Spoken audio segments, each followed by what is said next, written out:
Welcome to the deep dive. We're the place that, cuts through the noise to get you straight to the insights that really matter. Today, we're really digging into a topic that, so many of us think about. Passive income. That whole idea of building real financial freedom where your money starts working for you instead of you always trading your time for dollars. So our mission here is to kind of peel back the layers, get past the myths, and give you some solid, actionable strategies. We're talking about real systems, stuff that can generate income, whether you're studying, working full-time, or even growing a business. This isn't about fantasy stuff. It's about understanding the actual strategy. Because let's be real, passive income, it isn't always passive right away. It definitely needs setup, a good strategy, and often, some real upfront effort. You nailed it. That's the biggest misunderstanding right there. That word passive, it can be super misleading.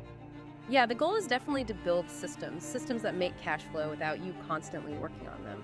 But almost every stream that works, it needs an initial investment. That could be a chunk of your time or your money, or probably most often a mix of both. Getting that distinction is really key. It sets realistic expectations, helps you avoid getting disappointed and focus on building actual wealth. So in this deep dive, we'll define what passive income really is. Then we'll get into 7 proven ideas that actually work. We'll look at how you can pick the right path for you. Music licensing reimagined. And just to make it really clear, we'll share some real-life success stories, show you what's possible. Okay, perfect. Let's unpack that term then. Passive income. We hear it everywhere. What does it actually mean? Fundamentally, it's money you earn with, let's say, minimal ongoing effort. Think of it like you do the big work once, or you set up a system, right? And then that system keeps bringing in money without you needing to be hands-on every single day. So we're talking things like royalties, maybe rental income, dividends from stocks, affiliate commissions even. But, and this is really crucial, let's hit this myth hard, it is absolutely not no work income. That's just, it's a fantasy some people try to sell. You're building an asset. And building anything takes effort.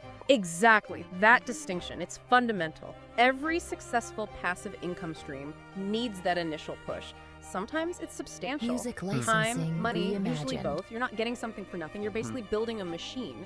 And once that machine is built and, fine-tuned, then it can run with less direct input from you. Maybe it's crafting a really valuable digital course, or carefully researching dividend stocks, or figuring out how to set up a rental. That upfront work, that commitment, that's the fuel. It's the engine that generates the cash flow later, letting you actually separate your time from earning money, which is the whole point. All right, so now we've got a handle on what it actually means. Let's get to the good stuff, the actionable strategies. These are 7 ideas that aren't just theory, they work. I'm pretty excited to walk through these. Okay, first one, dividend stocks. Classic for a reason. The idea is pretty simple, right? You buy shares in companies, public companies, and instead of putting all their profits back into the business, they pay some out to shareholders regularly, usually every quarter. You buy the stock and boom, every quarter, maybe you get a payment. Sounds nice. But hang on, for someone new to this, isn't buying stocks just risky? Especially if the goal is passive income. Seems a bit counterintuitive. That's a totally fair point. Risk is often what puts people off stocks. But with dividend stocks, you're often looking at, more mature companies, financially stable ones with a long track record of making money. And the really powerful part is that compounding magic you mentioned. So instead of just taking that quarterly payout, lots of investors reinvest it, use that money to buy even more shares, and that just makes your growth speed up over time. It's pretty amazing, actually. For getting started, platforms like Robinhood, Fidelity, eToro, they make it pretty easy these days. Oh, and a pro tip here, don't just chase the absolute highest dividend percentage, the yield. Look for companies that have a history of increasing their dividends year after year. Sometimes they call them dividend aristocrats or kings if they've done it for 25 or 50 years straight. That shows the company's really healthy financially and committed to its shareholders, Also, check something called the payout ratio. That's how much of their earnings they're paying out. If it's too high, maybe over 70, 80%, the dividend might not be sustainable long term. You want solid companies. Think like Coca-Cola, Johnson & Johnson, Procter & Gamble, companies that have been around, weathered storms, and kept paying. Right, okay. Yeah. It's not just about the payment now, but the reliability and the growth of that payment. Makes sense. Okay, let's shift gears. Something more tangible. Real estate rentals. This is probably the OG of passive income, right? The classic model. Buy a property, find tenants, collect rent each month. It's built a lot of wealth for a lot of people. But let's be honest, getting the down payment together and then the idea of managing properties, dealing with tenants, it can feel like a lot. How do you make that passive? You're totally right. The upfront cash needed and the management side, they're definitely big hurdles. It's not really set it and forget it unless you plan for it that way. So the key to making it passive, delegation, simple as that. Hiring a good property manager, they can handle almost everything. Screening tenants, maintenance calls, collecting rent. That turns a pretty active investment into something much more hands-on. Or for short-term stuff like Airbnb, those platforms help streamline bookings and payments, though you still need management, but you can outsource that part too. Here's a pro tip. If you're just starting, maybe look into house hacking. That's where you buy like a duplex or a triplex, live in one unit and rent out the others. Your tenant's rent basically helps pay your mortgage, cuts your living costs way down, plus you get hands-on experience. And location. It's cliche but true. Don't just buy any property. You need areas with strong rental demand, maybe good schools, potential for the property value to go up. And hey, if owning a whole property feels like too much, there are REITs, real estate investment trusts. Think of them like mutual funds, but for real estate. You invest in a company that owns and manages apartment buildings or shopping malls or offices. You get exposure to real estate without actually having to buy a building or deal with tenants. Plus, you can usually buy and sell shares easily, like stocks. House hacking. That actually sounds pretty smart for a first step. Kind of blends living and investing. But okay, with direct rentals, what about the messy stuff? Like legal things, tenant rights, maybe evictions? Sounds complicated. Oh, it absolutely can be. And that's where a good property manager really earns their keep. They handle the legal side, make sure you're following local laws. If you do go the DIY route, you absolutely need to understand those rules and have rock-solid lease agreements. It's just part of that upfront work, you know? Yeah. Building the asset means understanding the rules of the game. Okay, moving into the digital world now. This one's been a huge shift. Digital products. This is where like creativity meets passive income in a big way. The idea is awesome. Create something once, an ebook, an online course, maybe some templates, a Notion dashboard even, and then you can sell it again and again, potentially forever. Yeah. You build it once, it keeps working for you. What's the trick to starting here? Yeah, the beauty is definitely the low overhead. And potentially unlimited sales after the initial creation. Platforms like Gumroad, Teachable, Etsy, they're fantastic launch pads. They handle payments, delivery. You just focus on making good stuff and getting the word out. Pro tip time. Before you build anything, validate your idea. Seriously. Don't sink weeks or months into creating something nobody actually wants or needs. Talk to people who might buy it. Find out their problems, what they're already looking for. Maybe start small, like a mini guide or a simple template, just to test if people will buy. And for pricing, think value-based, not just how long it took you, what result does your product deliver? If your template saves someone hours each week, well, that's worth more than just a few bucks, right? Your existing skills, design, writing, coding, organizing, you can package those into something really valuable. That validation part sounds critical.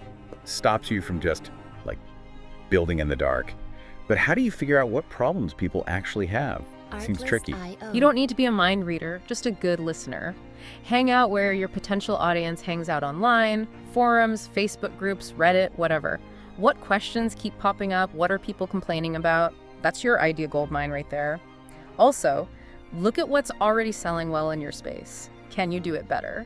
Offer a unique angle. That helps too. Makes sense. Okay, next, affiliate marketing. You've definitely seen this, even if you didn't know the name. Like when YouTubers or bloggers put links to products in their descriptions. That's it. You promote a product or service you like, someone clicks your special link and buys it, and you get a commission. It's basically getting paid for your recommendations if you already have some kind of audience. It really is. And getting started, Amazon Associates is super popular, especially for physical products. Easy entry point. Then there are networks like Share a Sale or Impact. They connect you with tons of different brands, all sorts of niches. Key pro tip here. It all comes down to trust and authenticity. Seriously. Don't just blast links everywhere. Only promote stuff you actually use, you understand, and you genuinely tell a friend about. People see right through fake recommendations. And focusing on a specific niche helps a lot. Build expertise there. If you already have a blog or social media following or a YouTube channel, you're honestly halfway there. You've built some trust already. Oh, and always be transparent. Let people know it's an affiliate link.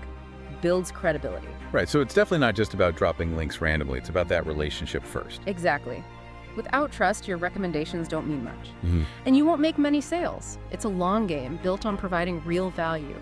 Okay, number 5, print on demand. This one's kind of cool because of the tech involved. You design something, a graphic, a funny slogan for a t-shirt, a pattern for a mug, whatever. You upload the design to a platform. Someone sees it, likes it, buys a product with it. Then the platform does everything else. Prints it, ships it, and you get a cut. It's like zero inventory for you, no upfront cost for products. Pretty neat. It totally streamlines selling physical goods. It's amazing, really. Platforms like Redbubble, Teespring, even Amazon has merch by Amazon. They make it easy. They literally turn your digital designs into real products people can buy, and you never have to handle stock or shipping. Pro tip, success here often boils down to two things: finding a niche and spotting trends. Don't just make generic stuff. Think specific hobbies, communities, inside jokes, maybe timely trends, though be careful with copyright on trends. Find something that resonates with a smaller, passionate group. Also, quality design matters. It's crowded out there. Unique, well-done artwork stands out. This is great for artists, designers, meme creators, or just anyone with a clever phrase and an eye for what people might like. Yeah, I can see how just generic stuff would get lost. It sounds competitive. Fascinating. What if you're not, like, a designer? Can you still do this? Oh, absolutely. You could hire a designer pretty affordably on sites like Fiverr or Upwork to create designs based on your ideas. Or even experiment with AI design tools to get started. The key is often the idea and knowing your audience, not necessarily being the artist yourself. Interesting. Okay, next one sounds intriguing. YouTube automation. Like, what if you could run a big YouTube channel, making ad money, but never actually be on camera? That's basically the idea. Yeah. You build a team of script writers, voice actors, video editors to create what they call faceless content, educational videos, top 10 lists, tech stuff, all sorts of things. It's a fascinating model, yeah. And the potential to scale it up is definitely there, but, and this is a big bunny, but it is absolutely not passive when you start, not at all. Setting up a YouTube automation system takes a ton of upfront work. Finding good people, setting up workflows, making sure the quality is consistent. You're basically building a little media production company. So the pro tip is really about consistent quality and keeping people watching. Audience retention. Outsourcing is one thing, but making sure the scripts are actually interesting, the voiceover sounds professional, the editing keeps people engaged. That's tough. You need to understand YouTube's algorithm, how monetization works, the 1,000 subscribers and 4,000 watch hours goal, and just keep churning out high-value videos. Once that system is humming along smoothly, then it can scale incredibly well and bring in significant ad revenue. Makes the initial grind worthwhile for that long-term income. Gotcha. So you're basically the producer. The initial work is building the team and the whole process. Exactly right. You're building an asset, the channel, the brand, the production system that takes vision, management, and knowing what people want to watch. All right, finally, number 7. This one isn't sexy, maybe, but it's solid. High-yield savings accounts and bonds. Super straightforward. Put money in, it earns interest. Pure money making money with very little risk. Yep, this is definitely the safest way to get passive income. It's about preserving your capital and getting steady, predictable returns. You won't get rich fast this way, let's be clear, but your money is safe and you earn guaranteed income. Pro tip. For high-yield savings, check out online banks. Marcus by Goldman Sachs, Ally Bank, others like them. They usually offer much better interest rates than traditional banks because they have lower costs. Just make sure they're FDIC insured. For bonds, maybe look at Series I bonds from the U.S. Treasury. They offer some inflation protection. Or just regular Treasury bonds for super low-risk returns. Remember, this is perfect for your emergency fund or savings goals where you absolutely can't afford to lose the principal. It's about stability, predictable income, not big growth. Right, security and steady, if slow, growth. Is there a downside besides just being slow? Like, could inflation eat up your earnings? Yeah, that's a real concern, especially with fixed rate bonds. If inflation jumps higher than your interest rate, your money's buying power actually goes down. High yield savings rates tend to move with general interest rates, so they offer a bit more flexibility there. It's always a balance, right? Security versus potential return and protecting against inflation. Okay, wow. We've covered a lot. Creative stuff, classic stuff, digital, financial. So now, the big question. How do you, listening right now, pick the right one? It's easy to feel overwhelmed, maybe jump at the newest shiny thing, but that usually doesn't work out. You got to ask yourself some real questions first. Like, what skills or knowledge do I already have? What am I actually good at or interested in? How much time can I realistically commit up front to get this thing going? Am I more comfortable with digital stuff or something tangible like real estate? And maybe the biggest one, what's my risk tolerance? Can I handle ups and downs, or do I need something more guaranteed? Those questions, they're like your personal compass for this. And my best advice, honestly, from seeing what works, start with one, just one stream. Learn it inside out, master it, get it working. Then think about adding another one. Trying to do too many things at once, it just leads to burnout, spreading yourself too thin. Nothing gets done well. Focus lets you really learn, optimize, and build something solid and scalable. Once you have that foundation, then yeah, you've got the confidence, maybe some extra cash, to try something else. So understanding your skills, time, money, risk appetite, it's not just about picking an idea from a list. It's about building a strategy that actually fits you. That's what leads to real success. That's such a good point. Focus seems like the secret sauce, avoiding that shiny object syndrome. Okay, so what does this all look like in the real world? Let's make it concrete. I know someone super organized, loves spreadsheets. She noticed people needed better templates for budgeting, project planning, stuff like that. So she spent a few weeks making some really good ones for Excel and Google Sheets. Put them on Etsy, made sure the instructions were clear, no ads, nothing fancy, just solid, useful templates filling a need. And within like 6 months, she was making about $1,500 a month, passively. It just shows, combining a skill with a platform like Etsy can really work. That's a perfect example of leveraging what you already know. Fantastic. Artlist.io. And connecting that to maybe a different approach, we heard from someone who tried that YouTube automation idea. He picked a niche tech gadget reviews. But instead of being the face, he hired scriptwriters, voice artists, editors online. Yeah, it was a lot of work up front, setting up the team, getting the style right. But after about 8 months of putting out consistent, good quality videos, his channel hit over $3,000 a month just from ad revenue. Look, these aren't magical unicorns, they're just regular people. People who understood the upfront work, took action, and built the system that now works for them. These kinds of results, they're definitely attainable for you too, if you put in the strategic effort. Okay, so wrapping up this deep dive, the main takeaway. Passive income isn't a pipe dream, it's a real strategy. Yes, it takes work up front, planning, consistency, but the reward is genuine financial freedom down the line. And honestly, the sooner you start, the faster those results can start to compound and grow. It's not about getting rich quick, it's about building sustainable wealth and getting your time back. So the challenge to you is pretty simple. Pick one idea we talked about today, just one, and take that first small step. Which one feels right for your skills, your time, your situation? Which one are you going to explore first? And remember, real financial freedom isn't just about earning passively one time. It's about continually learning, adapting these strategies, adapting to your life, to the economy, to what's changing. The most successful people doing this, they never stop learning. So what system are you going to start building today? Something that will pay off for your future self. Keep learning, keep earning, and keep building that financial future you want. Music licensing reimagined.